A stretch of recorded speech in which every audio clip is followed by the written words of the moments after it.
support the Statutes Amendment Bill. Oh, well said. Well said. I call Chlöe Swarbrick.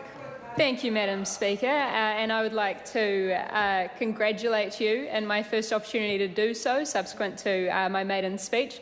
It's quite a funny contrast to my maiden speech, being able to reply to give my input on behalf of the Green Party on this bill.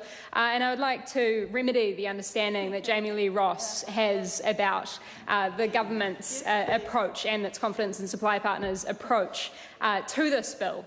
We absolutely do take it very seriously, and we believe that it should be given the robust discussion that New Zealanders expect from this House. So, on that point, talking about this being my first debate in this House, in this first reading, it's quite a contrast.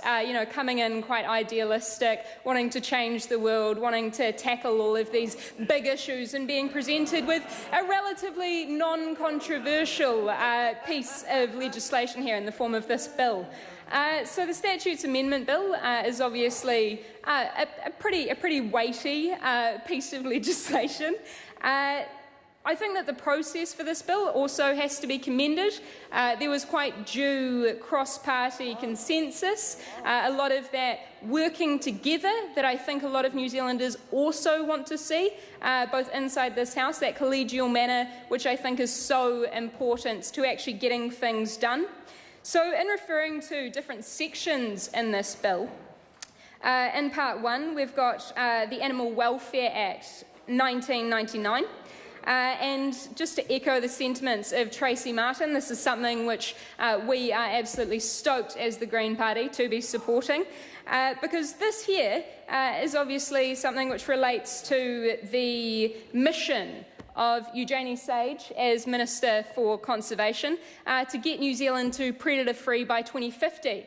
But as the Green Party, we want to make sure that we go about doing that in as humane a manner as possible.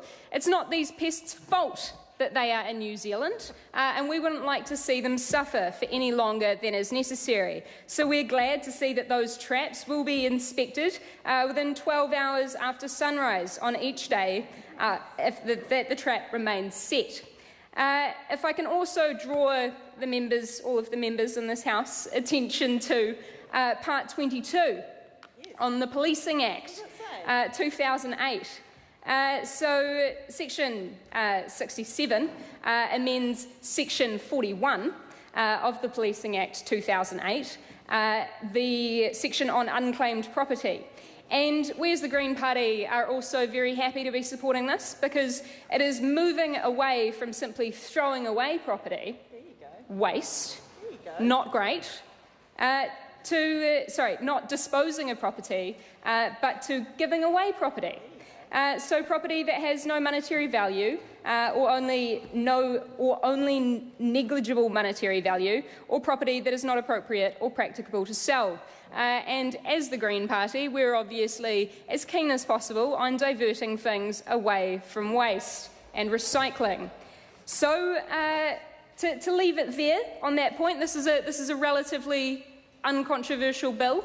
I would love to see the opposition stand and make their thoughts known and participate fully, freely, frankly in the democratic process, as I believe all of us in this House were elected to do. This is something which I may mention that the National Party initially instigated. So it'd be great to hear their reasons for supporting this bill and making it happen. Please do have a go. Have a go. Have your go. Thanks, guys. I call the Honourable Stuart Smith. Oh, thank you for the promotion, Madam Speaker. Plain old. It's richly deserved. Thank you.